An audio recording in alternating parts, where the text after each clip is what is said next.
कांग्रेस कार्यकर्ताओं का सम्मेलन नातो तालाब स्थित फतेहपुरिया गेस्ट हाउस में आयोजित किया गया। सम्मेलन में सुजानगढ़ प्रभारी दिनेश कछुआ ने उपस्थित कार्यकर्ताओं को संबोधित करते हुए कहा कि प्रत्येक मंडल की हर माह में बैठक होगी जिसमें सभी कार्यकारिणी सदस्यों की उपस्थिति अनिवार्य होगी।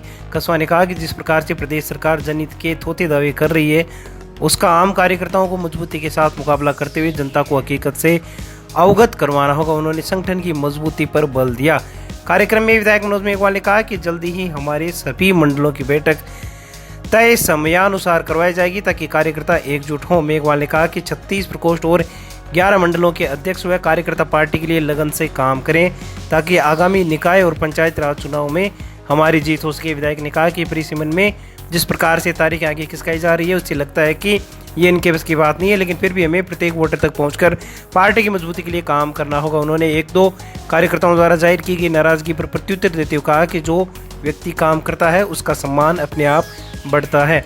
रतनगढ़ विधायक पूसाराम गोदारा ने कहा कि हम लोग सत्ता पक्ष में नहीं है, इसलिए जनहितों के लिए हमें एकजुट संघर्ष करना पड़ेगा। गोदारा ने कहा कि संगठन की बैठक में प्रत्येक कार्यकर्ता को आना चाहिए ताकि कमियों को दूर किया जा सके।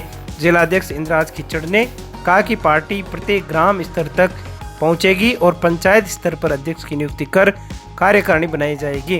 बैठक में सभापति नीलोफर गौरी, पीसीसी सदस्य रामगढ़ गुलेरिया, नगर कांग्रेस अध्यक्ष रामावतार शर्मा, देहात अध्यक्ष नरेंद्र बेनीवाल, मधु बागरेचा, उप सभापति अमित मारोटिया, शहर ब्लॉक अध्यक्ष प्रदीप तोदी, नरेंद्र फाकर, जेठाराम यादव, मेराजुल हसन आदि मौजूद रहे। इस अवसर पर विद्याधर बेनीवाल, आसिफ नसवान, मनोज मित्तल, मनसुख गोदारा, जिसाराम प्रजापत, सलीम खान एडवोकेट, हितेश जागड़, विजय बटेसर, इकबाल खां, विकास सारण, कन्हैयालाल शर्मा, लियाकत खां सहित अनेक कांग्रेस नेता व कार्यकर्ता ग्रामीण व शहरी क्षेत्र से मौजूद रहे। मीटिंग के दौरान मोहम्मद असलम मौलाना ने कहा कि पहले कार्यकर्ताओं की पूछ होती थी, लेकिन वर्तमान के सालों में बूथ लेवल पर बैठे कार्यकर्ताओं को पूछ नहीं होती। मौलाना ने कहा कि केवल चुनाव के वक्त कार्यकर्ताओं को याद किया जाता है, जिसके कारण याद बूथ लेवल पर हमारी पार्टी कमजोर है।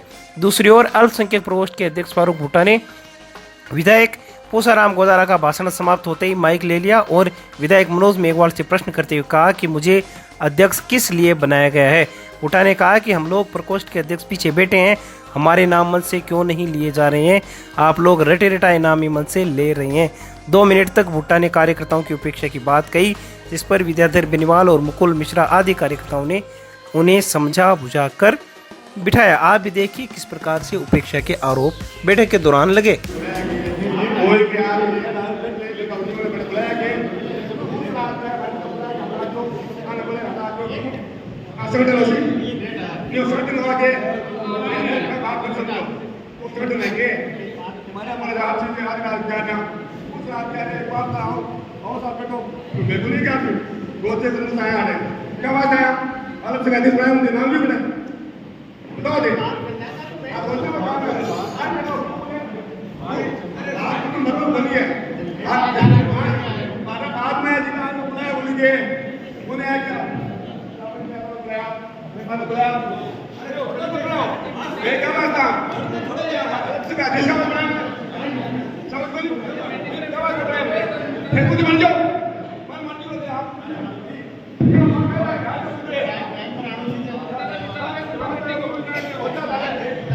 सम्माननीय इंद्राजी खिचड़ जिलाध्यक्ष से मेरा आग्रह पधारे और अपना उद्बोधन दे। सम्माननीय जिलाध्यक्ष सम्माननीय फारूक जी से मेरा आग्रह पधारे मंच पर। सम्माननीय इंद्राजी खिचड़ जिलाध्यक्ष आप अपना उद्बोधन दे।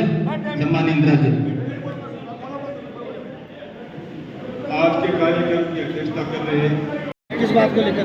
बिल्कुल नाराजगी नहीं है, क्योंकि कार्यकर्ता अपनी बात देखो, कहने की कोई बुराई भी नहीं है, अपनी बात घर में कहने की कोई दिक्कत नहीं है, वो अपनी बात बताइए और कोई नाराजगी नहीं है इसमें। क्या उद्देश्य है बैठक का और किस बात को लेकर बैठक हुई है? बैठक का ये उद्देश्य है कि हर महीने में ब्लॉक की मीटिंग हो जिसमें कार्यकारिणी आए और पूर्व ब्लॉक अध्यक्ष हैं, AICC के कोई सदस्य हैं, प्रदेश में सचिव है, वो सब मिल प्रधान, उप प्रधान, पूर्व प्रधान, वो सब एक साथ बैठ कर के महीने में कम से कम एक मीटिंग होती। ये जिससे संगठन को मजबूत करना, संगठन को धरातल पर ले जाना है, गांव में बूथ स्तर तक ले जाने का उद्देश्य।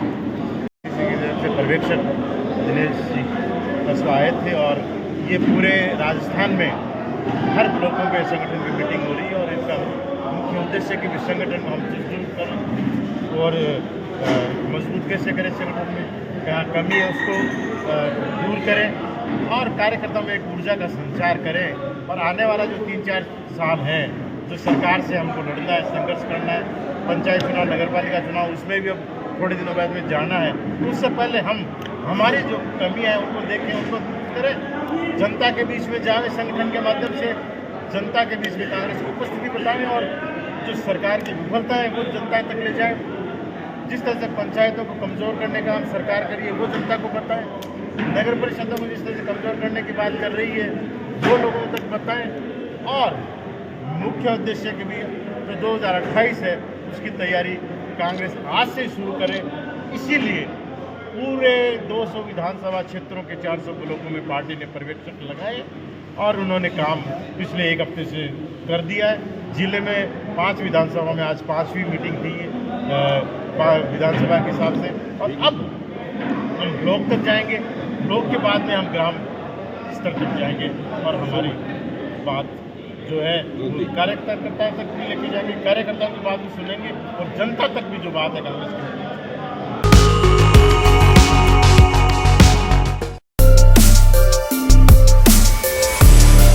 सुक्षेम फाउंडेशन द्वारा 200 बेड का मल्टी स्पेशलिटी हॉस्पिटल सुक्षेम आरोग्य विहार के नाम से ठरड़ा में बनाया जाएगा। इस हेतु शहर मालू प्रवासी भवन में आयोजित प्रेस वार्ता में बोलते हुए फाउंडेशन के अध्यक्ष केसी मालू ने कहा कि इसके लिए अब 14 अप्रैल को भूमि पूजन होगा और 57 बीघा भूमि बनने वाले सुक्षेम आरोग्य विहार के भूमि पूजन कार्यक्रम में मुख्यमंत्री भजनलाल शर्मा सहित अनेक हस्तियों को आमंत्रित किया गया है। केसी मालू ने बताया कि इस अत्याधुनिक हॉस्पिटल के निर्माण का मुख्य उद्देश्य मरीजों को यहां से बात रेफर होकर जयपुर शिखर में उपचार करवाने के लिए बाध्य होने से रोकना है। मालू ने कहा कि 2027 तक अस्पताल का निर्माण कार्य पूरा किया जाएगा और 200 बेड के अस्पताल की निर्माण लागत 250 करोड़ के करीब होगी, जिसमें धर्मशाला, योग चिकित्सालय, सोलार सिस्टम आदि को प्राथमिकता से लिया जाएगा। कार्यक्रम में विधायक मनोज मेघवाल ने सभी को बधाई देते हुए कहा कि सुजानगढ़ क्षेत्र की जनता के लिए यह काफी बड़ी सौगात है और यहाँ की जनता की ओर से हर प्रकार से मैं सहयोग का आश्वासन देता हूँ। फाउंडेशन के उपाध्यक्ष बजरंग बैत ने कहा कि इसके लिए हमारा सरकार से MOU हो चुका है और अस्पताल का निर्माण ये फाउंडेशन करवाएगा और इसके बाद समस्त संचालन सरकार को सौंप दिया जाएगा। बैत ने कहा कि दूसरे चरण में 100 बेड और लगवाए जाएंगे ताकि यह सुपर स्पेशलिटी हॉस्पिटल बन सके। कार्यक्रम में भामा शाह, पृथ्वीराज बाफना, राजेंद्र दादीज, अनिल जैन आदि मंचस्थ रहे। डॉक्टर दिलीप सोनी, नेता प्रतिपक्ष जयश्री दादीज, मांगीलाल भाटी आदि लोगों ने विचार प्रकट किए। कार्यक्रम में बाबूलाल दुग्गड़, महावीर पाटनी, मोहम्मद इद्रिस गौरी, बसंत बोर्ड, नरसा राम फलवाड़िया, बाबूलाल दुग्गड़, प्रदीप टाक, दिनेश पिपुलवा, कमल दादीज, राजेश सुंदरिया, सरपंच प्रतिनिधि आनंद सिंह आदि लोग मौजूद रहे। नहीं बल्कि पूरे आसपास के क्षेत्र के लिए बहुत एक हर्ष का दिन है कि एक घोषणा जो विधिवत हुई है 14 अप्रैल को, जो भूमि पूजन सुक्षेम फाउंडेशन जो अस्पताल बनाने जा रहा है उसका हो रहा है। बहुत वर्षों से लोग और भी आप लोग पत्रकार इन्हीं सब लोग इंतज़ार कर रहे थे कि, और हमसे भी बार बार प्रश्न किया जाता था, पूछते थे कि वो अस्पताल का क्या हो रहा है। कोई अस्पताल के नाम से पूछता था, कोई दूसरा इंटरेस्ट था वो भी पूछता था और हर लोगों की एक जिज्ञासा थी कि ये प्रोजेक्ट हो रहा है कि नहीं हो रहा है तो कब शुरू हो रहा है। तो उसकी अभी सुक्षेम फाउंडेशन द्वारा मालू जी ने अपने श्रीमुख से घोषणा की है कि हम 14 अप्रैल को भूमि पूजन कर रहे हैं। तो वास्तव में अपन लोगों के लिए बहुत ही खास। हम लोग सुजानगढ़ के जाए जन्मे हैं, यहाँ हमने अन्न खाया है, पानी पिया है और अब बाहर जाके हम कुछ कमाने लायक बने हैं। तो हम चाहते हैं कि सुजानगढ़ के जो हमारे भाई बंधु हैं उनको बेहतर चिकित्सा मिले, इसलिए हम एक सुक्षेम आरोग्य विहार के नाम से एक हेल्थ कॉम्प्लेक्स बनाने का हमने प्रयास किया है। और हमने जो घोषणा करने में देरी की या लोगों से प्रतीक्षा कराई, उसका कारण यह है कि हमने पहले से अपना जो काम है, ग्राउंड वर्क है, वो पूरा किया। सब नक्शा बनाना, एग्रीमेंट करना, ताकि बाद में ये बात नहीं आ जाए कि हमने शुरू कर दिया या बाद में किसी काम से बाधा नहीं आ जाए। इसलिए हमने अपने आप को पूरा मजबूत करके ये घोषणा की है ताकि आप सब लोगों का विश्वास बना रहे। उम्मीद है सबका साथ मिलेगा। किस प्रकार की प्रमुख विशेषताएं इस विहार की रहने वाली हैं? इसमें आजकल जैसे मल्टी स्पेशलिटी चिकित्सा है तो सब तरह की सुविधाएं मिलेगी। ये आधुनिक सुविधाओं में आजकल बहुत सारी चीज़ें अलग अलग, पहले एक फिजिशियन होता था वही सारी दवाई दे देता था।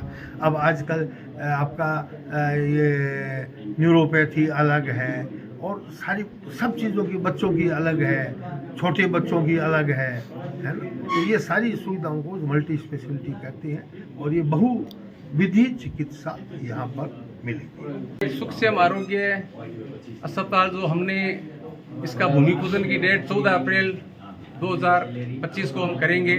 माननीय मुख्यमंत्री जी को हमने आमंत्रण किया है और इसका कार्य हम 2 साल में इसको पूरा करने का लक्ष्य किया है कि 31 दिसंबर 2027 तक इसका कार्य पूर्ण कर लेंगे और जल्दी से जल्दी इसको मतलब इसका काम चालू करके और जल्दी से जल्दी हम सरकार को इसको हैंड ओवर करेंगे। और इसमें सरकार पूरा डॉक्टर्स, नर्सेज, जितने भी स्टाफ है, मेडिकल, सभी चीज़ें हमको सभी के लिए फ्री देगी। बाकी सुख सुविधा के लिए हमारा जो ट्रस्ट है वो पूरा काम करेगा, इसके लिए पूरी व्यवस्था देगा। और सभी जनहित संघर्ष मोर्चा द्वारा जिले की मांग को लेकर दिए जा रहे धरना स्थल पर शहीदों को पुष्पांजलि अर्पित की गई है। सभी ने शहीद भगत सिंह अमर रहे, शहीद भगत सिंह तेरे सपने को मंजिल तक पहुंचाएंगे आदि के नारे लगाए। इस अवसर पर शहीद सुखदेव भगत सिंह राजगुरु को श्रद्धांजलि अर्पित की गई। कार्यक्रम में जनहित संघर्ष मोर्चा के अध्यक्ष एडवोकेट राम कुमार मेघवाल, किसान सभा अध्यक्ष तेजपाल गोदारा, पूर्व पार्षद सिराज खान कायमकानी, साबरी चौहान, रोशन रंगरेज, गजानंद प्रजापत, जितेंद्र भार्गव, भवनुका, सोहेल गोपालपुरिया, राजकुमार स्वामी, जगदीश निकनाड़िया, जगदेव बेड़ा, सदीक मणियार, लियाकत किची सहित अनेक लोग मौजूद रहे। राष्ट्रीय जाट महासभा के प्रदेश कार्यालय में शहीद दिवस के अवसर पर शहीद सुखदेव भगत सिंह राजगुरु को श्रद्धांजलि अर्पित की गई। इस अवसर पर प्रदेश अध्यक्ष धर्मेंद्र किलक ने कहा कि शहीदों के जीवन से आज की युवा पीढ़ी को प्रेरणा लेने की आवश्यकता है। कार्यक्रम में राष्ट्रीय जाट महासभा की महिला विंग प्रदेश उपाध्यक्ष नीतू चौधरी, जयपुर जिलाध्यक्ष एडवोकेट प्रदीप शोराण सहित अनेक लोगों ने भी श्रद्धांजलि अर्पित की। इस अवसर पर भूराराम गुलेरिया, विद्याधर दहिया, हीरालाल इसरावा, मुकेश किलक, प्रतिभा किलक, ताराचंद ढाका, सईद खान मेव, अशोक किलक, गिरधारी लाल, नुमान मेव सहित अनेक लोग मौजूद रहे। भगत सिंह जी, सुखदेव जी और राजगुरु जी को अंग्रेजों द्वारा लाहौर की जेल में फांसी दी गई थी और उन शहीदों की ही बदौलत आज हमें जो आज़ादी मिली है वो उसी का परिणाम है। और आज उनको शहीद दिवस पर उनको नमन करते हैं, प्रणाम करते हैं तीनों शहीदों को। और तीनों शहीदों की प्रेरणा युवाओं को भी लेनी चाहिए और देश में हर आम नागरिक का दायित्व बनता है कि शहीद दिवस पर उनको याद करें, उन महापुरुषों को नमन करें और उनकी प्रेरणा हमें आगे बढ़ती रहे। भारत माता चौक स्थित देवनारायण भगवान मंदिर में श्री देवनारायण भगवान मंदिर ट्रस्ट समिति सुजानगढ़ की बैठक का आयोजन किया गया। अध्यक्ष नरेंद्र गुर्जर की अध्यक्षता में रखी गई मीटिंग में ट्रस्ट सदस्यों और गुर्जर समाज के लोग उपस्थित हुए। अध्यक्ष नरेंद्र गुर्जर ने बताया कि 26 अप्रैल 2025 को होने वाले प्रतिभा सम्मान समारोह में राजस्थान सरकार के गृह राज्य मंत्री जवाहर सिंह मेडम, देवधाम मालासरी, डूंगरी के पुजारी हेमराज पोसवाड़, भीलवाड़ा मंडल के विधायक उदय लाल बडाना सहित अनेक लोग अतिथि के रूप में पधारेंगे। बैठक में निर्णय लिया गया कि 1 जनवरी 2022 के बाद 10वीं 12वीं और स्नातक में 75% या इससे अधिक अंक प्राप्त करने वाली समाज की प्रतिभाओं, साथ ही 1 अगस्त 2019 के बाद राजकीय सेवा में चयनित अभ्यर्थियों का सम्मान किया जाएगा। बैठक के दौरान रतनलाल पोसवाल, सांवरमल हाकला, अजय श्राधना, बजरंग लाल, गोविंद कसाना, नरेंद्र छावड़ी, मनसुख खटाना, मनोज बोकण, योगेश बोकण, प्रमोद सोड, किशोर डोई, शंकर लाल लीलू, ओम प्रकाश, राम निवास, हेमंत श्राधना, मदन लाल, ईशांत, राजकुमार, बनवारी सहित अनेक लोग मौजूद रहे।